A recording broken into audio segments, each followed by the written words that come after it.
좋으신 하나님 아버지, 오늘도 우리를 사랑하시고 거룩하고 복된 주의 날을 우리에게 허락하시고 하나님 앞에 나와 예배하게 하시니 참 감사합니다.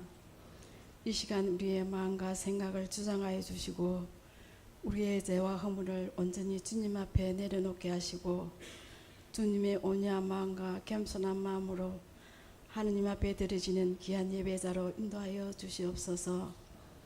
하나님 아버지, 요즘 날씨가 너무 더워서 힘이 듭니다.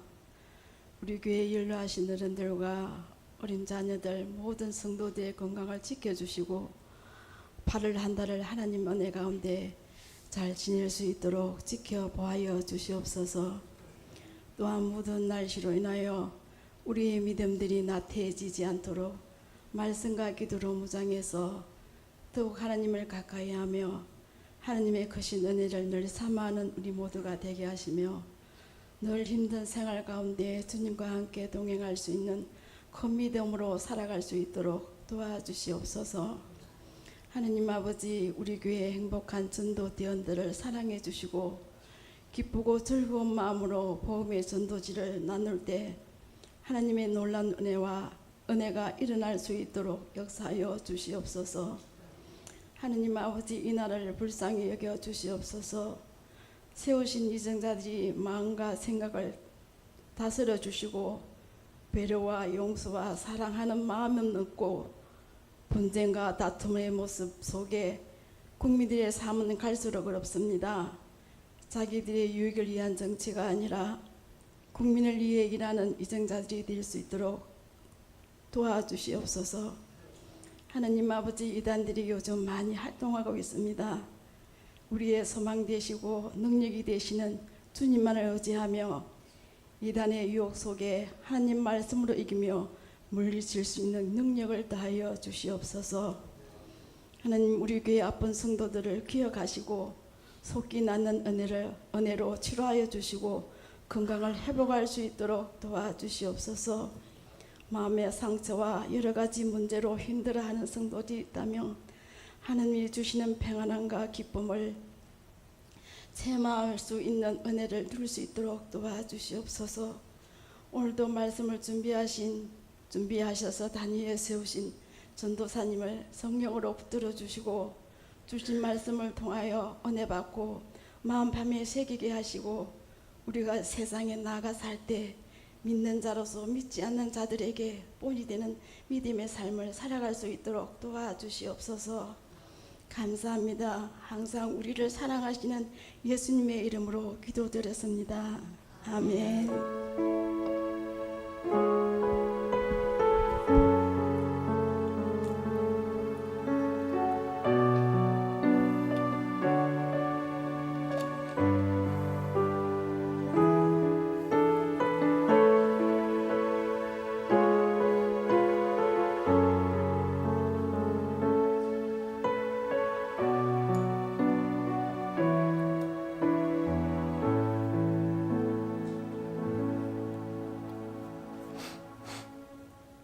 찬송가 216장입니다. 216장입니다.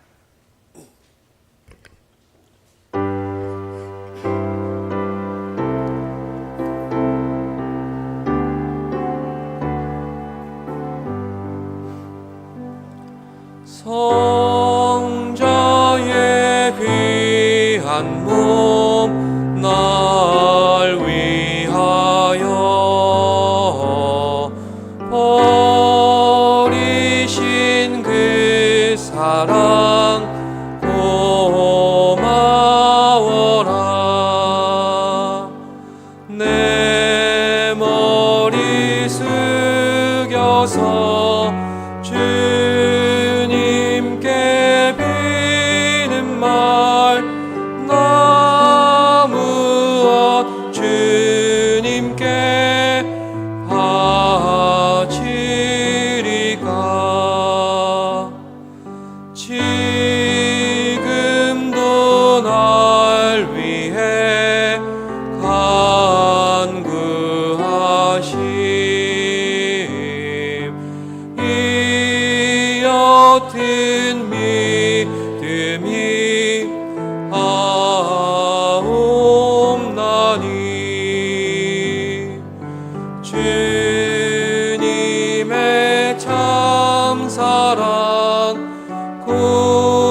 하여 늘 살겠네.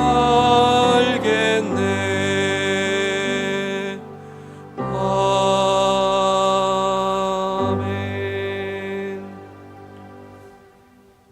이 시간 우리에게 주시는 말씀은 느헤미야 5장 1절로부터 19절까지의 말씀입니다. 5장 1절로부터 19절까지의 말씀, 구약 732쪽입니다.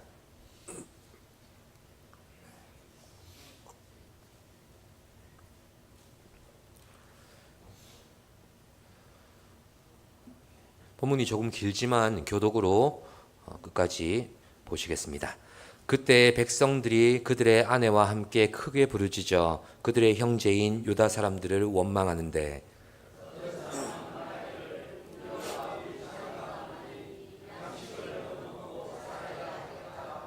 어떤 사람은 말하기를 우리가 밭과 포도원과 집이라도 저당 잡히고 이 흉년의 곡식을 얻자 하고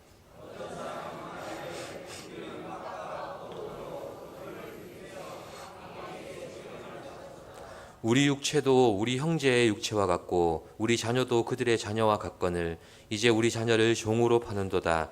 우리 딸 중에 벌써 종된 자가 있고 우리의 밭과 포도원이 이미 남의 것이 되었으나 우리에게는 아무런 힘이 없도다 하더라.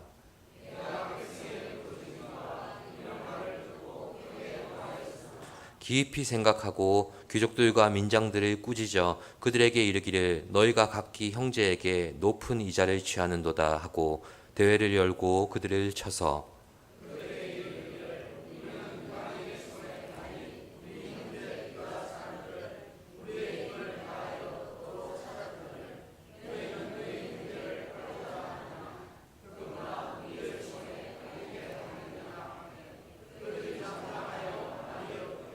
내가 또 이르기를 너희의 소행이 좋지 못하도다. 우리의 대적 이방 사람의 비방을 생각하고 우리 하나님을 경외하는 가운데 행할 것이 아니냐.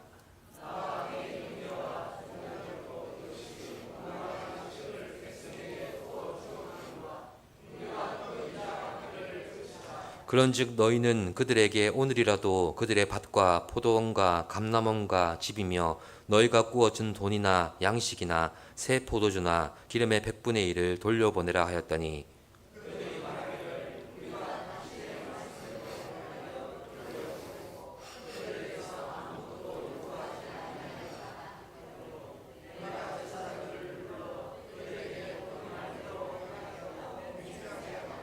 내가 옷자락을 털며 이르기를 이 말대로 행하지 아니하는 자는 모두 하나님이 또한 이와 같이 그 집과 산업에서 털어버리실지니 그는 곧 이렇게 털려서 빈손이 될지로다 하매 회중이 다 아멘하고 여호와를 찬송하고 백성들이 그 말한 대로 행하였느니라.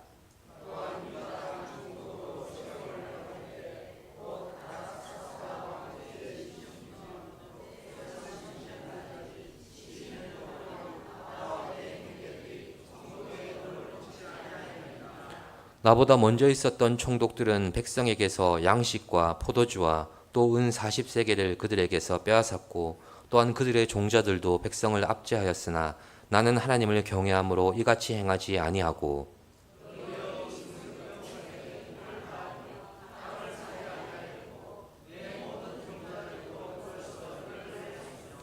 또 내 상에는 유다 사람들과 민장들 150명이 있고 그 외에도 우리 주위에 있는 이방 족속들 중에서 우리에게 나온 자들이 있었는데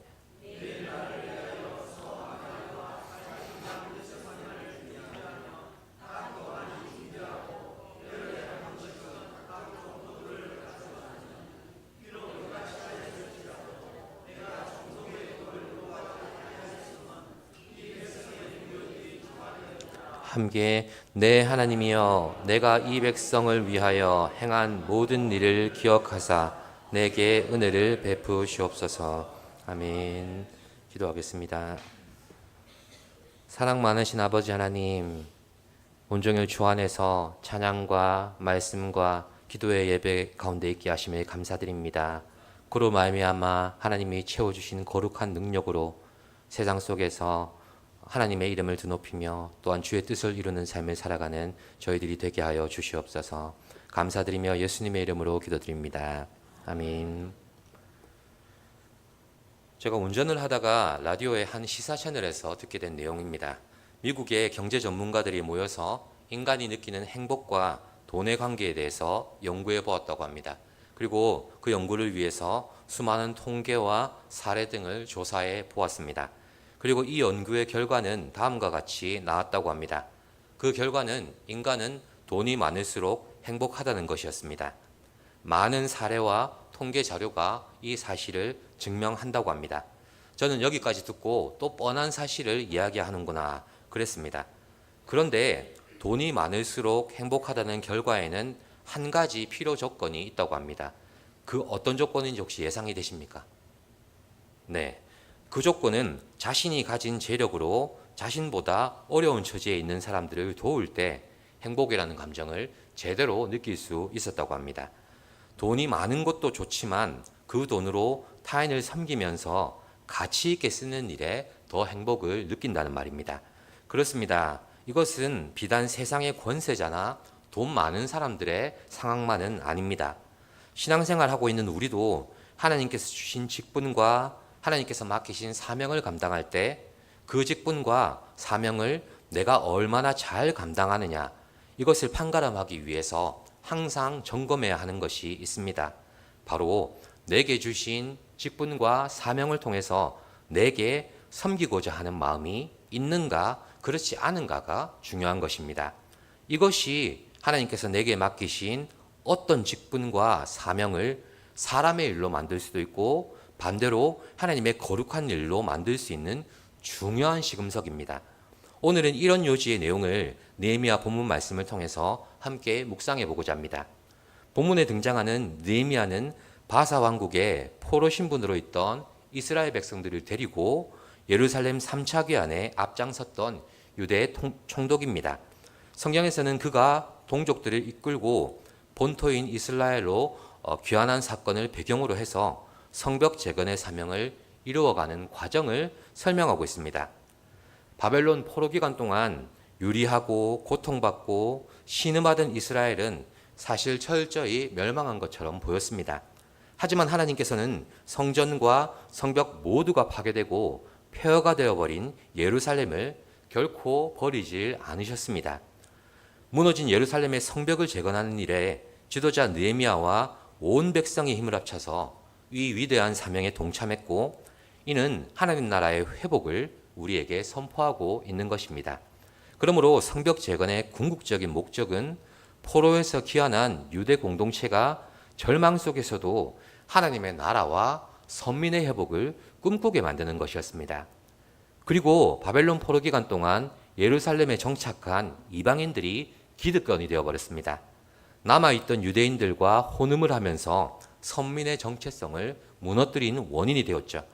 이렇게 이방인들이 예루살렘의 기득권이 된 상황에서 포로에서 돌아온 유대 백성들과 바사 왕국에서 유대 총독으로 임명되어서 함께 온 느헤미야의 존재는 경계심을 넘어서서 적대적인 관계를 서로 유지하게 만들었습니다.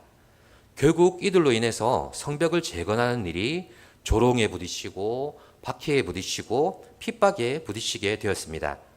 느헤미야서에 나타나는 사건들을 보면 외적인 방해와 내적인 문제가 그들로 인해서 실제적으로 일어났다는 것을 보여줍니다. 먼저 외적인 방해를 한번 살펴보면 먼저 말씀드린 것처럼 예루살렘에 정착한 이방 기득권 세력으로부터 계속되는 조롱과 핍박이 있었다는 것입니다.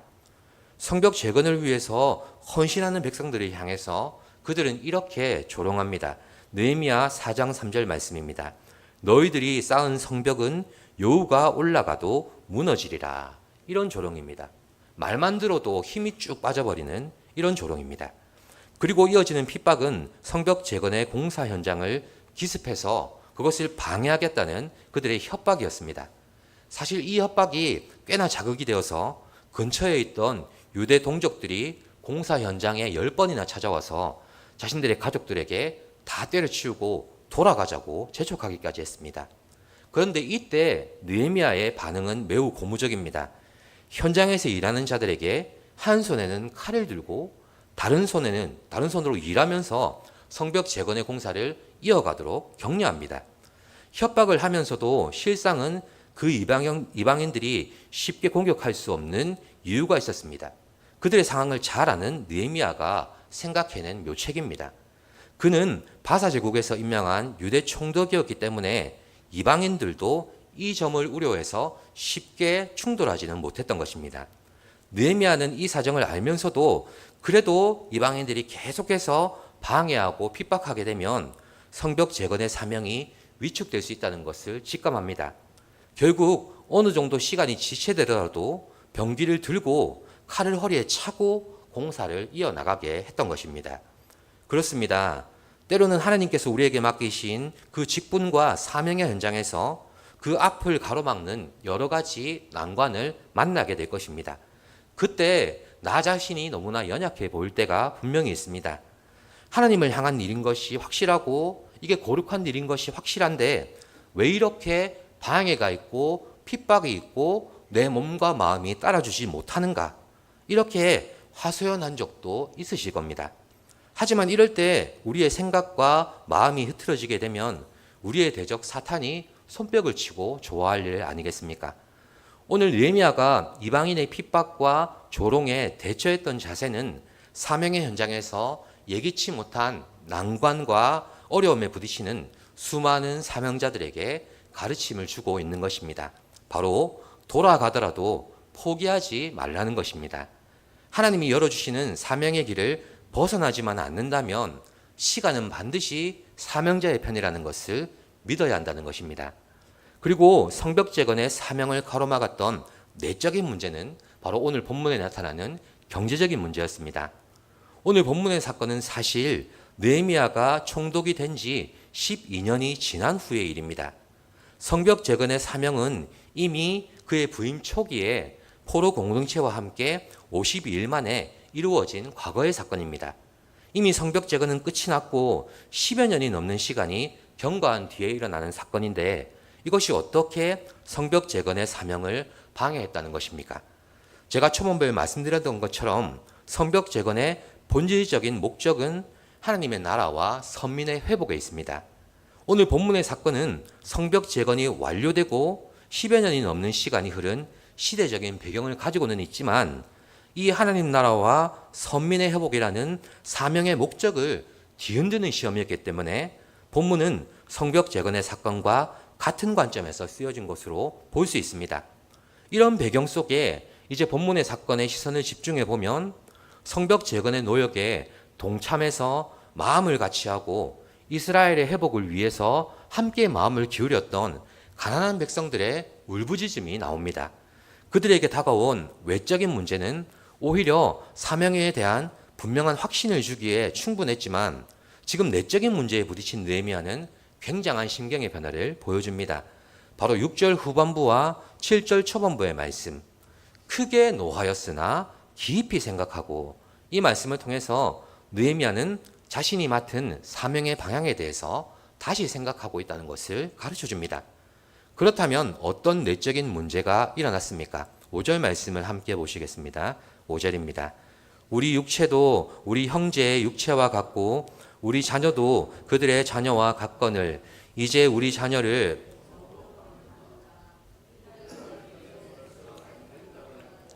우리의 밭과 포도원이 이미 남의 것이 되었으나 우리에게는 아무런 힘이 없도다 하였더라. 아멘.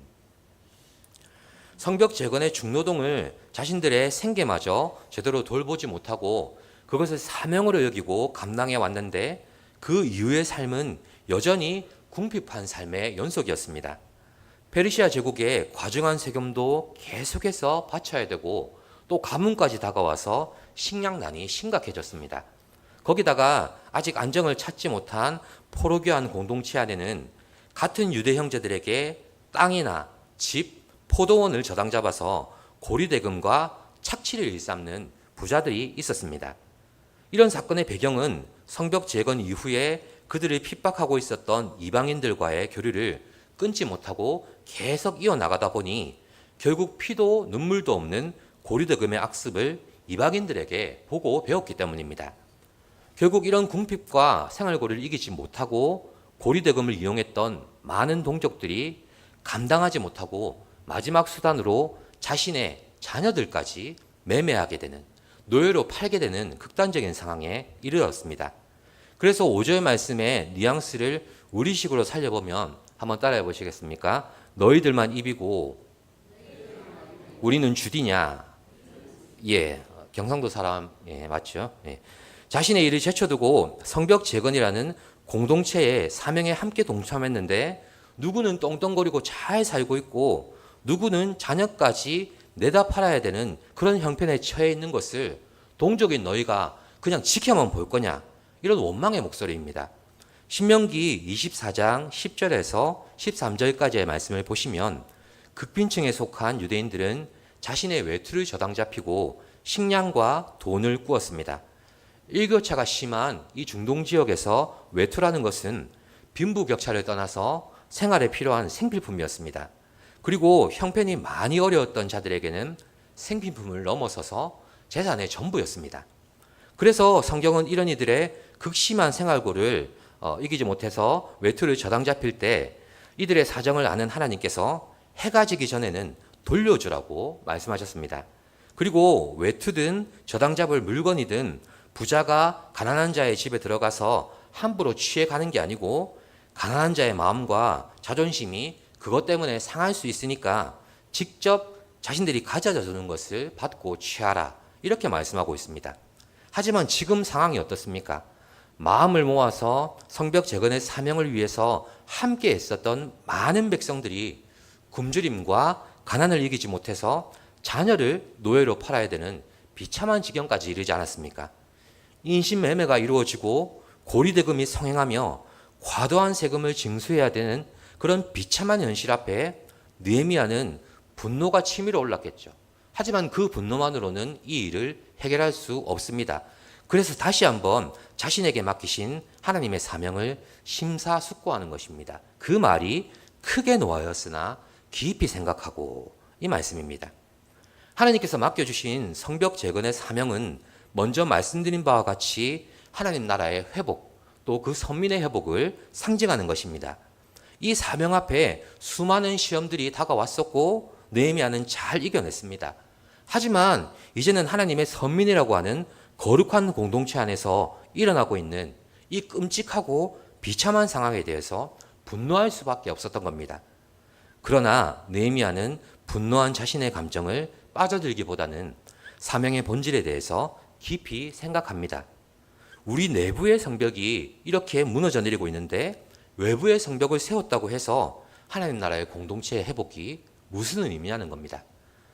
하나님의 나라의 회복은 바로 성벽 재건 자체가 아니라 하나님의 백성들이 회복되는 것이고, 하나님의 백성들을 통해서만 이루어진다는 것을 다시 돌아보게 된 겁니다. 아무리 거룩한 명분을 가지고 아무리 마음과 뜻을 같이 해서 그렇게 이루어 놓은 사명이라고 해도 백성들이 그 안에서 눈물을 흘리고 백성들이 단식하고 있다면 이것은 잘못된 사명의 길이라는 것을 깊이 체감하게 된 것입니다. 그래서 14절 말씀을 함께 보시겠습니다. 14절입니다. 또한 유다 땅 총독으로 세우심을 받은 때 곧 아닥사스다 왕 제20년부터 제32년까지 12년 동안은, 아멘. 그렇습니다. 느헤미야는 성벽 재건의 그 어떤 거룩한 명분보다도 하나님의 선민들이 고통에 빠져 울고 있는 이 상황을 보면서 어떤 조치를 내렸습니까? 바로 자신이 총독의 특권으로 누릴 수 있는 12년간의 봉급을 받지 않았다고 고백합니다. 그리고 무려 150명 이상의 측근들이 있었고 식솔들을 그렇게 돌보는 데 사용된 재정도 자신이 감당하면서 백성들의 아픔을 같이 하고 있습니다. 그리고 자신뿐만 아니라 고리대금과 착취로 인해서 선민의 눈물을 뽑아대는 이들을 꾸짖으면서 자신과 뜻을 같이해 패단과 착취의 고리를 끊어버리자고 말하고 있습니다. 느헤미야는 비로소 사명의 나침반을 발견한 것입니다. 나침반의 용도가 그렇지 않습니까? 잃어버린 방향을 찾아서 잘못된 경로를 수정하는 것입니다. 우리 각자에게 맡기신 하나님의 사명을 감당하는 데 있어서 이 사명을 가로막는 많은 시험과 난관에 부딪히게 되는 게 사실입니다. 우리는 그 속에서 비록 돌아가더라도 포기하지 않아야 될 것을 말씀드렸습니다. 그리고 우리가 사명의 방향을 잃어버리거나 사명을 향해 나아가는 우리의 중심이 비틀거릴 때 우리는 사명의 나침반을 확인해야 합니다. 바로 사명의 나침반은 섬김이기 때문입니다. 내 사명의 방향을 확인하고 내 사명에 동력을 제공해 주는 것은 내가 품은 사명이 슬슬 잘 풀려지는 것에 있지 않습니다. 내가 이 사명을 통해서 세상과 영혼을 섬기고자 하는 마음에 있느냐 없느냐, 거기에 달려 있는 것입니다. 내 사명이 거창하게 현지에 나아가는 그런 선교는 아닐지라도 내 남편의 구원, 내 아내의 구원, 내 자녀의 구원, 내 부모님의 구원, 이런 사명일 수 있습니다. 그렇다면 그들이 거부하든 그렇지 않든 그들을 한결같이 섬기고자 하는 마음이 내 안에 살아있다면 그 사명의 방향은 결코 틀릴 수가 없는 것입니다. 또한 내게 주신 직분을 감당할 때 때로는 감사와 기쁨이 동력이 되어서 그렇게 감당할 때도 있지만 때로는 상황에 이끌려서 사람에 이끌려서 억지로 감당할 때도 있는 게 사실입니다. 하지만 하나님께서는 우리에게 주신 직분을 통해서 우리의 내적인 동기를 분명히 확인하십니다. 바로 내가 이 직분을 통해서 하나님과 교회와 성도를 섬기기를 원하고 있는가를 보시는 것입니다. 결국 하나님께서 맡기신 사명과 직분을 감당하려고 할 때 내 안에 이 섬김의 동기가 없다면 오늘 말씀에 의지해서 사명과 직분을 대하는 우리의 마음과 생각을 수정해야 합니다. 섬김의 나침반을 잃어버리면 우리의 사명과 직분을 아무리 잘 수행한다고 해도 그것은 결국 사람의 일로 드러날 뿐입니다. 아무쪼록 사랑과 섬김만이 사명이 나침반이 되고 사명의 동력이 된다는 사실을 잊지 마시기를 바랍니다. 오늘도 우리의 삶 속에 맡겨주신 사명과 직분의 시경 가운데 주의 사랑과 섬김을 먼저 공급해달라고 기도하시기를 바랍니다. 그리고 언제든지 내게 맡겨진 사명과 직분이 짐으로 여겨지는 순간에 다시금 섬김의 나침반을 확인하셔서 주의 일을 온전히 감당하게 되시는 여러분 되시기를 기도드립니다. 기도하겠습니다. 주님, 우리에게 주신 직분과 사명에 감사드립니다. 감당할 수 있는 자에게 주신 것이 아니라 감당할 수 없는 자에게 믿음 더하려고, 은혜 더하려고 주신 직분과 사명인 줄 믿습니다. 그것을 모르고 내게 합당하지 않다고, 나에게는 능력이 없다고 거부했던 우리를 용서하여 주시옵소서. 그 사명과 직분을 감당하려 할 때에 많은 문제들이 우리의 발목을 잡습니다. 하지만 하나님, 우리가 흔들리지 아니하고 섬김의 나침반이 내 안에 있는지를 확인하게 하여 주시옵소서. 내 안에 섬기고자 하는 마음이 있고 내 안에 세상과 교회와 성도를 섬기고자 하는 마음이 있다면 그 사명의 방향은 결코 틀리지 않았음을 말씀 안에서 확인하는 우리가 되게 하여 주시옵소서. 감사드리며 예수님의 이름으로 기도드립니다. 아멘. 찬송가 214장입니다.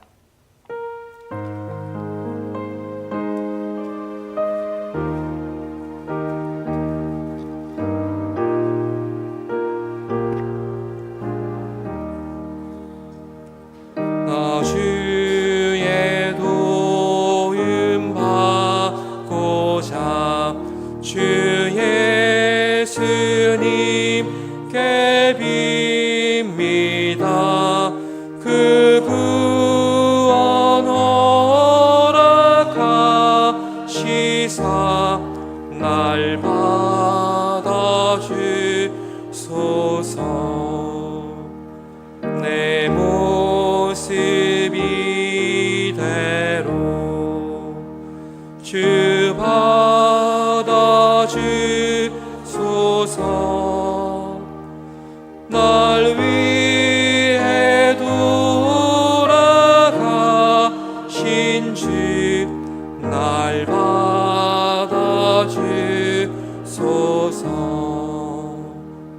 큰 죄에 빠져 영죽을 날 위해 피 흘렸으니 주 형상대로 비추사 주소서. 내 모습 이대로 주 받아주소서.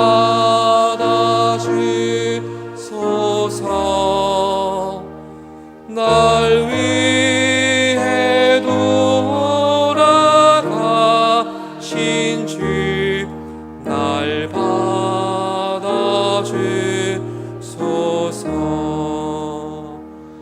내 힘과 결심 약하여 늘 깨어지기 쉬우니 주 이름으로 구원해 날 받아주소서. 내 모습 이대로 주 받아주소서.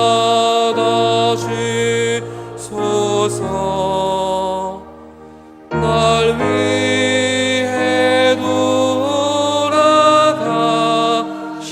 주 날 받아주소서.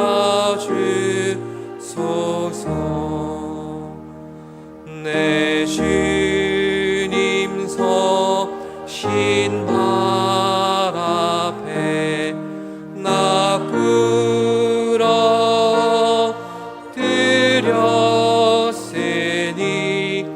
그 크신 역사 이루게 날 받아주소서. 내 모습 이대로 주 받아주소서.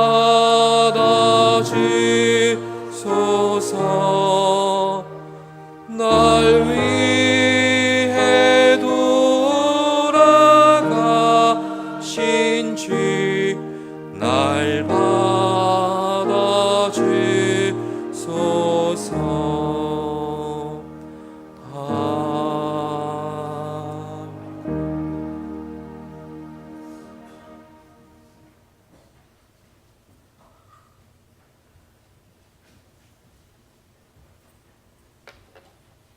교회 소식 전하겠습니다. 오늘은 이단 경계 주일로 지키고 있습니다. 거짓된 이단에 미혹되지 않도록 진리의 말씀 안에 굳게 서시기를 바랍니다.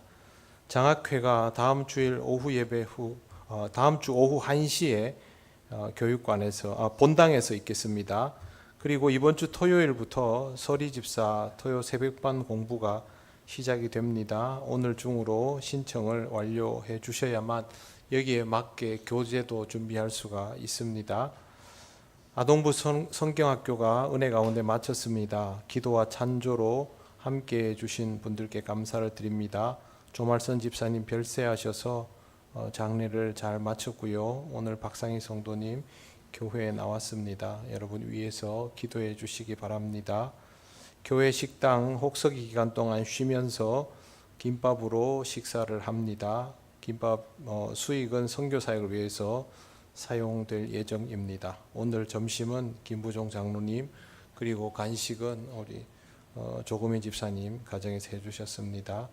행복한 전도대 후원을 위해서 함께 해주실 분들은 아래 계좌를 이용해 주시기 바랍니다. 우리 전도대원들이 이 무더운 여름 기간에도 꾸준히 나와서 전도 활동을 하고 또 필요한 준비들도 물품 준비도 하고 그렇게 해오고 있습니다. 여러분들도 위에서 기도해 주시고 또 가능하신 분들은 전도대 활동에 함께 참여하여 주시는 것도 좋은 방법일 것 같습니다. 위에서 기도해 주시기 바랍니다. 다른 광고는 주보를 참조하시기 바랍니다. 축도하겠습니다. 우리 주 예수 그리스도의 크신 은혜와 하나님 아버지의 놀라우신 사랑과 성령님의 교통하시고 인도하여 주심이 하나님이 기뻐하시는 삶으로 나아가기 위하여 하나님이 정하여 주시는 그 방향을 깨닫고 그 길로 나아가기 원하는 이 시간 예배하는 권속들 위에 영원토록 함께 하시기를 간절히 축원하옵나이다. 아멘.